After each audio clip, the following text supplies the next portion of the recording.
I remember when the book came out about 10 years ago, and I was book signing in Barnes & Noble, and a Christian kid came up to me and says, "Thank you, sir, for not making your book look like a Christian book." Yeah. That was the best compliment. Children knows, man, those churchy looks, I had a major Christian publisher want to publish my book. They tell me to tone everything down, cut this, and we don't need fancy this.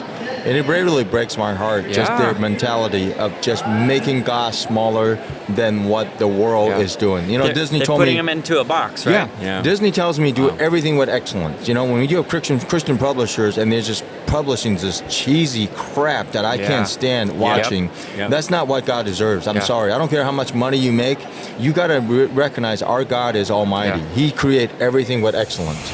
We believe that you are strong by design, and you were made in God's image to have a strong body, mind, and spirit. You're listening to the #1 Strength and Health Authority podcast in the world. So let's get ready to unlock your potential and transform your life in today's episode. So we're sitting here with Ben Davies at the Rise Up Con. We're just kind of shooting whatever. We don't really.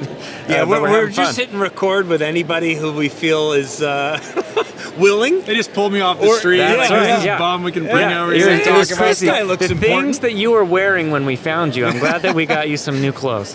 Yeah, there's a big production. We got makeup, wardrobe. That's right. I was able to change real quick. It's great. What are some of the things, Ben, that you've been in that people listening would be familiar with? I think most people would know me from Courageous, which was one of the biggest movies from the Kendrick brothers. Yep. And so I played the rookie cop in that, which was a phenomenal project with a great group of Christian guys that did everything right. And then from there, I've been a part of like 25 movies since then as leading and supporting. And then I did a movie with Kevin Sorbo that they're promoting now. Which movie was that? American Miracle. Okay. And I probably have the most epic scene of the movie, not to like take away from George Washington or anything, but because I play the guy. His name escapes me, but I read the Declaration of Independence for the very first time. Okay. So when we were shooting this on location in the actual square area in Virginia, we're in full get up, like the wigs, the clothes, and everything's like tight and thick cotton. It's like 110 degrees in the middle of summer. Yeah. And so we're out there recording this and reading the Declaration of Independence. Like everyone knows, life, liberty, the pursuit of happiness, but people don't realize that sucker is like 3 pages long. I was going to say, that's just the start. I know the first 2 sentences, maybe. Not even in its entirety. So I was memorizing that thing, and then we get out there in that full get up, and I have basically a 3-minute scene of the movie, like straight through, like 3 or 4 minutes of me reading that. But it was so hot when we were filming it. I got to the end of the Declaration, and then this woman on the front row just passes out. No. Yeah, she's like in the audience as one of our girls. And it was that hot. And the wardrobe. And that wasn't scripted. No. It just happened. I don't know if it was my performance being so moving or what. Did you run over to the rescue to help? Or what happened? No, I couldn't move. I had like a sword on me.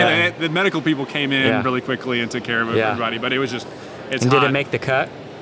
We'll find out. Yeah. Go see it in theaters. Wait to see. That made the cut. Yeah, it is so funny because when people see movies, it always looks so glamorous, or like even podcast things, they think that it just is always like this, but it's so much work and setup that goes into it. Oh, yeah. And in all those movies, man, the weather's usually terrible. Yeah. Everyone's stressed, hungry, working like 14-hour days. That's right. But on camera, you're just like making out in the rain, but that's not what it looks like when you're doing it. Yeah, that's one of my favorite things to do on like social media is to see all of the behind the scenes of how they're creating the things, from different movies and things along those lines. I just like seeing,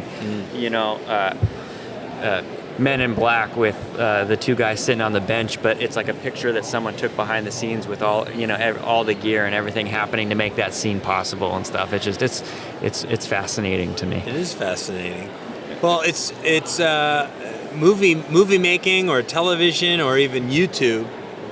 There is a lot of production that goes into something and trying to create a particular look, and it's the behind the scene part of it is definitely, captivating. I think people are almost more curious about that than the actual movie itself. Yeah. Like, I don't know. I find anything that's behind the scenes where you can see like what it took to make that scene happen is almost more interesting to me than the actual scene itself. Ben, you said that you did a Christmas movie as well? Yeah, we did speaking about behind the scenes stuff, it's crazy. We did we had shot a Christmas movie with John Schneider. He's from Smallville and Dukes of Hazzard. All that stuff. And it was one of these things again where we shot a Christmas movie in August. In New Mexico.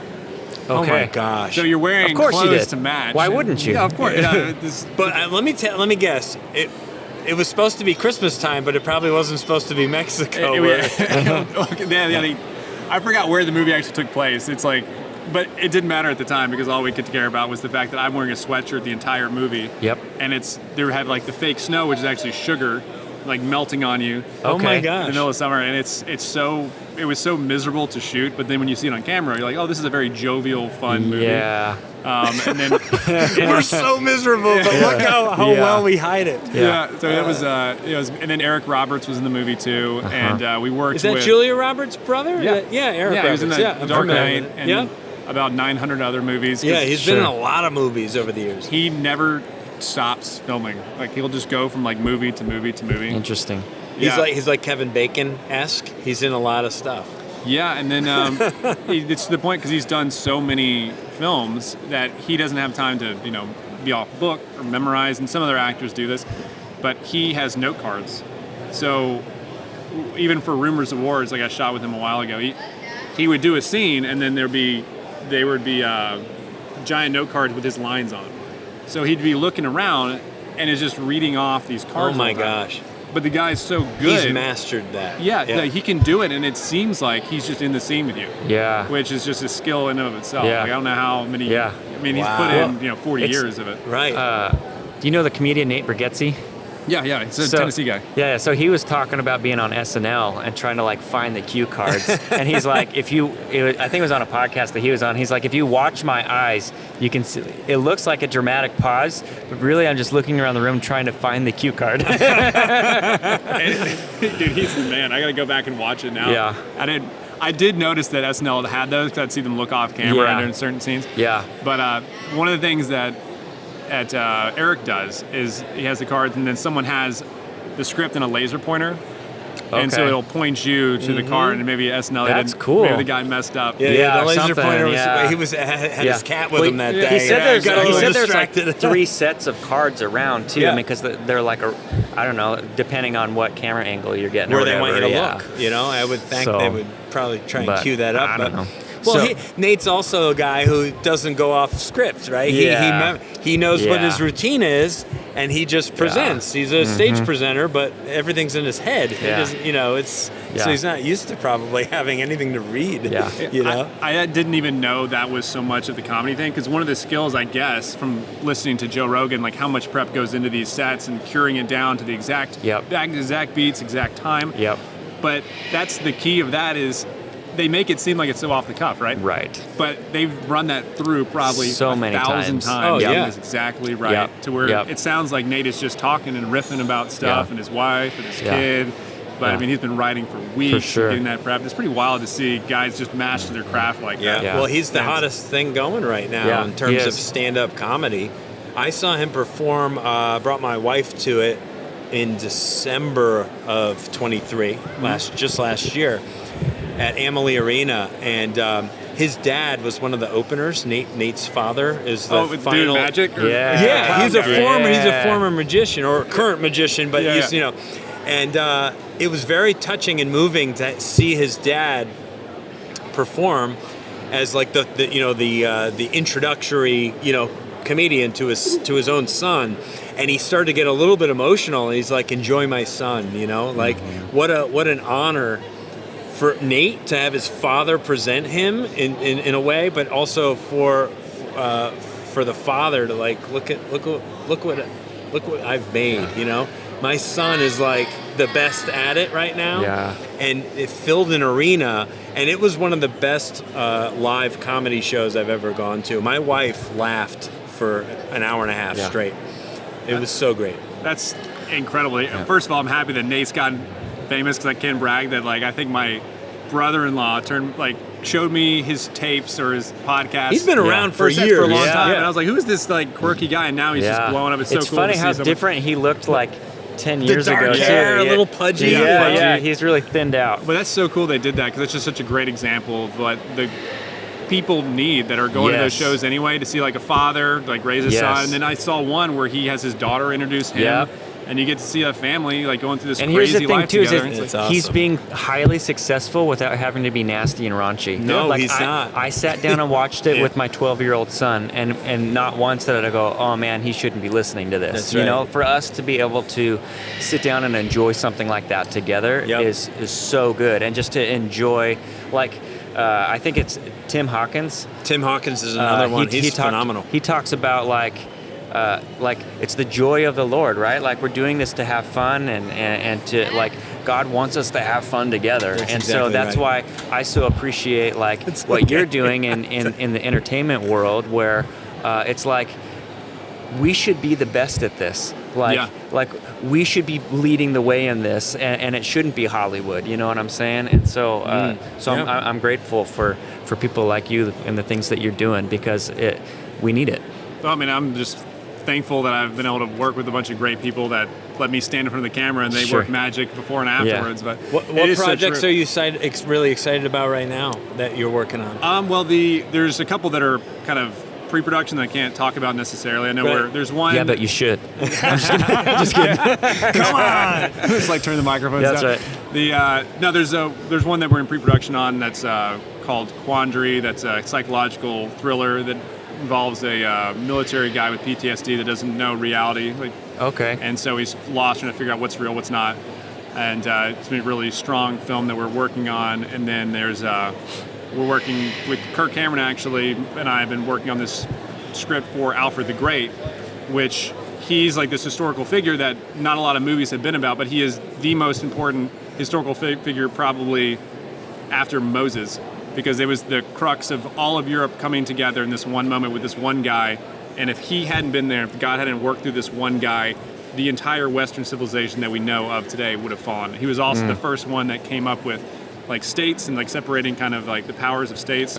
He was the first one that this sounds like a Kirk Cameron script. It is. He had his troops to be like in the front line in the shield wall fighting the Vikings. He didn't allow you to be there unless you learned how to read. So he knew you could not lead a nation that couldn't build itself up. He needed to educate like the civilian population. He wanted everyone to be able to not just, go to church, but we need to like be able to understand what Christianity was. He was also, historically, they think he was the first monogamous king in history. Oh, wow. Like his story with his wife is like so powerful. There's so many things that come together in this one moment. Is it a period piece, or is it more documentary? Okay, no, it's a period piece movie. It's the most epic script that I've ever read. Oh, and wow. It's so cool because you also have the Vikings that involve, I don't know if you saw the Viking series on History Channel. I haven't seen it. I believe my wife has seen it, and she loved it. So this is like after Ragnar. That's the one I've seen. Okay, yeah. With So Ragnar. his son, he fought one of like the grandsons. I believe if it was Halfdan was the guy that he fought, and he also was a king that fought. And I think he had 45 offensive historical battles that he fought with swords. Was never taken out. He like fought on the front lines with his guys. Yeah. I mean, he was like George Washington before George Washington. Yeah. And so that's the movie that me and Kurt have been working on that script for a while. Wow, that's exciting. Yeah. And the movie that you were in with Kevin, that's is it American Miracle? Yeah, American Miracle. Tell us a little bit about that. Well, now the kind of vogue thing to do is just to trash our country and trash like how it was founded and ignore the really amazing historically altering things that America did when we broke away from these from the colonies and the Revolutionary War and the Civil War. So this one's about the Revolutionary War, and it tells all the amazing historical moments accurately as they happen, but you're focusing on stories that are not negative, first of all. There's all these heroic moments of the Revolutionary War, showing like awesome men and women and these going against all odds, pulling these things off. What happened with Washington, how almost every battle and moment that he was in was a miracle. And just tracking that so people can understand how fortunate we are to have the country that we have today and why you should fight for it. Wow. So you're telling all those different stories all in one movie. Like that's cool. Because to jump around, tell these different characters, and I get to play one of the characters in that movie. Oh, that's so awesome. fascinating. That's and you get to read the awesome. Declaration of Independence. Yeah, I get to. Okay. I got to ready? know. Okay, ready, Ben? Go. Yeah, you remember That's it? wild. You remember? I had to memorize like 3 pages. I don't remember a line of it. It Yeah. took me a minute when I was You talking got to to remember, you. it's we the people, right? Yeah, we the people, in order to form the more perfect. Yeah, that's right. You still got the first few sentences. It's nice to know that you're a human being. Yeah. And you just like, in the moment, you got it. Yeah. But then life goes on, right? I don't remember There's that only way. so much capacity That's what I'm up saying, here, yeah. you know? And time to flip the script. It's exactly what happens in school. I don't know if you guys are the guys that Yeah. would just like Yes. crash study for something, Yes. and then it's gone in a Yep. week. Yeah. Yep, I was killer Sounds at that. about right. It made my sister very angry. Yeah. That's It's what I called did. cramming, right? That's right. Isn't that what? Yeah, Yep. you would cram right before. I'd read all my notes vigorously over Yeah. and over. Go take the test, do Yeah. good, And then gone. And then now Yeah. it's time Yeah. for new stuff. Yeah. Yeah. Because That's even why that- Sam Sorbo would say that kind of schooling is no good. You got to homeschool. she knows. She knows. That's what to right. do. She Man, knows she what's already up. got on me about it because She I did. said I have no interest in homeschooling. She's like, "Why do you Yeah. have no Oh man, interest?" she in turned homeschooling? quick. Oh She no, you turned did quick. not do Yes, that. I Yeah. did. I did. Yeah, Because I all of a really sudden, don't. I know. I was no longer in the room.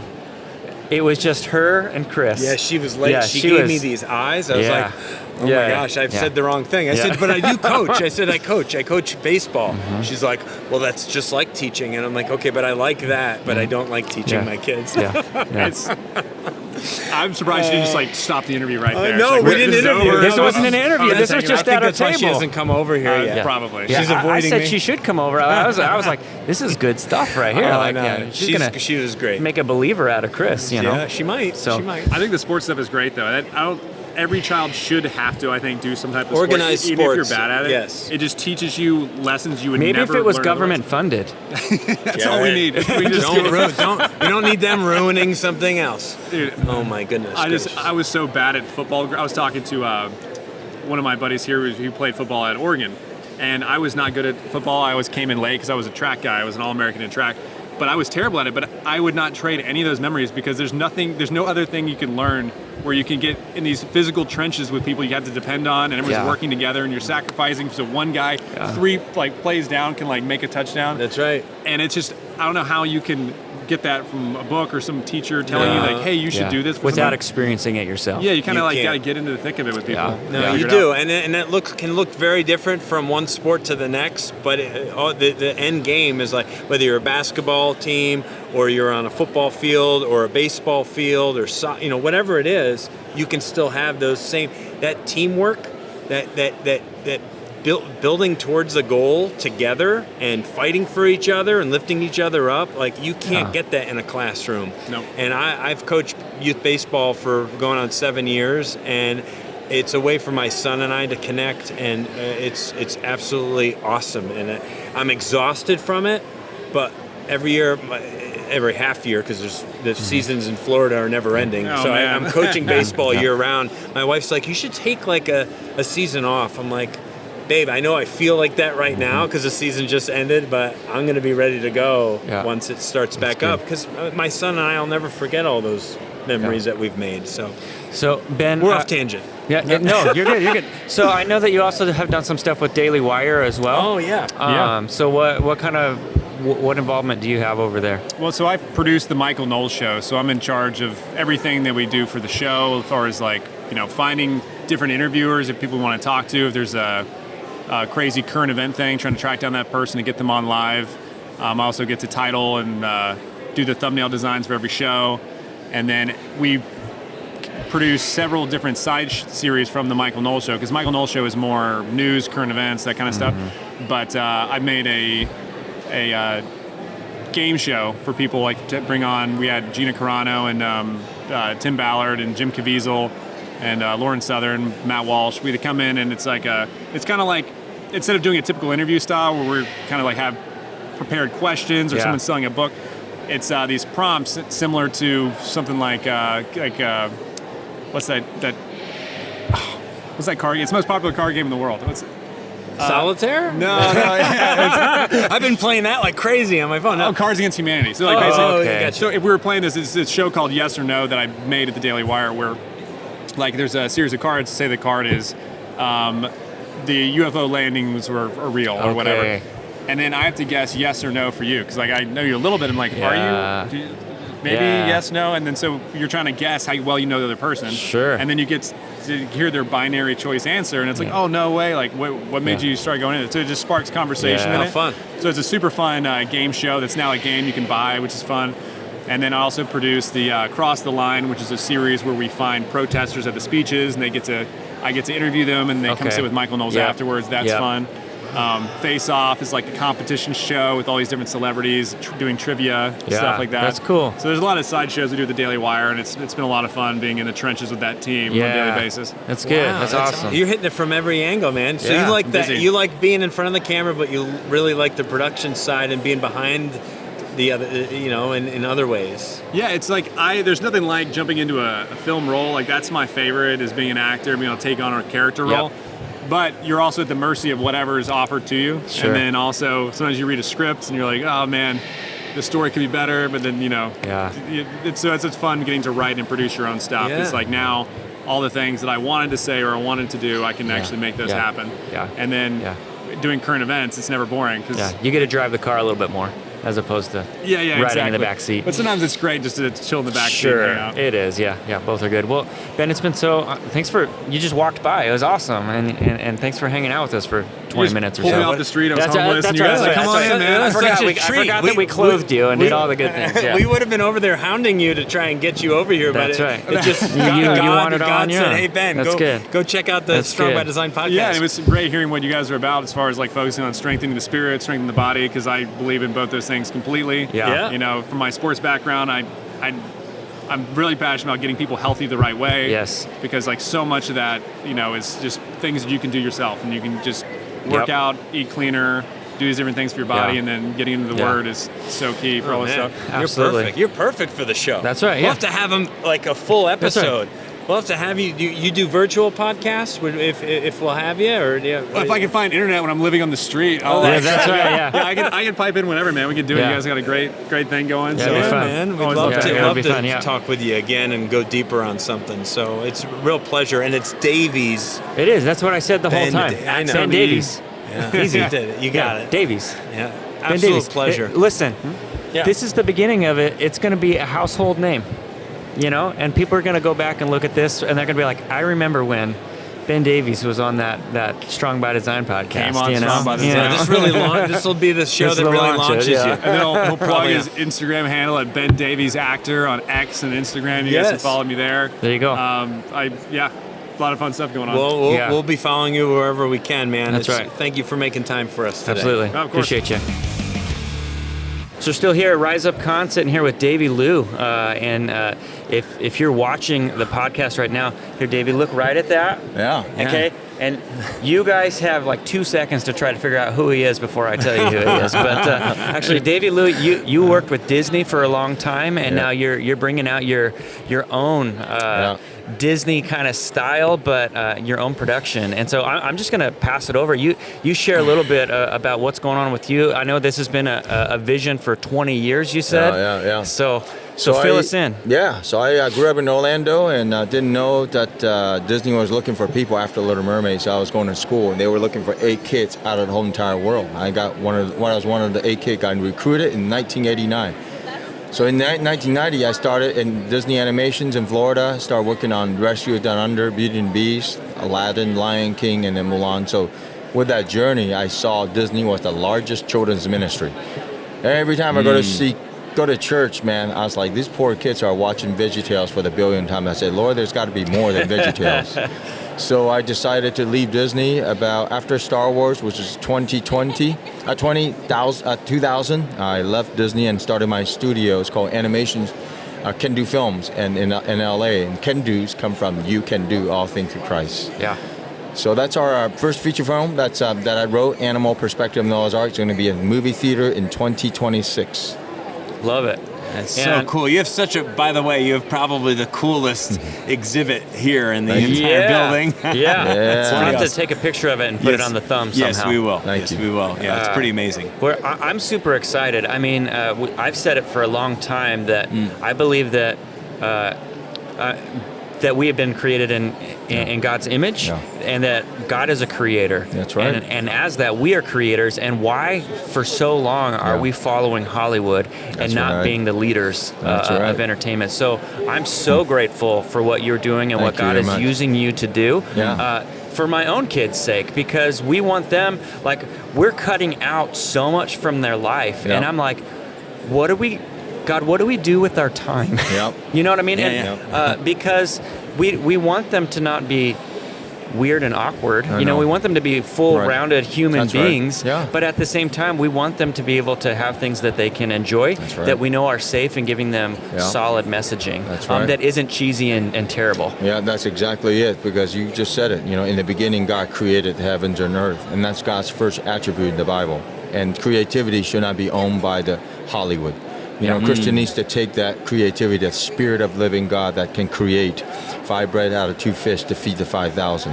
If Disney can take their dark agenda to the world, so much more holiness. But that beautiful artistry still requires disciplined, talented people. If Disney's picking A kids out of the whole world, well, how much more that we need to pick, select, and train our young people to have a beautiful talent, and you gotta sharpen them, because so it's an industry that I'm also promoting as well, that we need to encourage the people to love Jesus, and they can use their artistic gift to serve the King of Kings. What does that look like for you with your production company now? That are you seeking 8 kids? I'm seeking more than 8 kids. So we do have an internship opportunity here in Kendu Films, so you can just go to kendufilms.com. Or if you have a church ministry, wants amazing children's ministry program, our Kendu Kids, KENDU kids.org can help you. We have a whole team. You see that beautiful display that we have in our booth. We can set that up and just give you a wonderful, not a Disney experience, but a Bible experience. I would love for you to talk briefly about how you drew your likeness into a great character in Mulan, General. Which I did pick up on, by the way. You did great. You were close. So, I was in the right place in the right time. So when they want to create Mulan's boyfriend, they didn't want to make him look like Bruce Lee or Jackie Chan. So I kind of look halfway in between. So I was their inspirations. So yes, I was the guy who inspired that character, General Shen. Let's get down to business. It was great.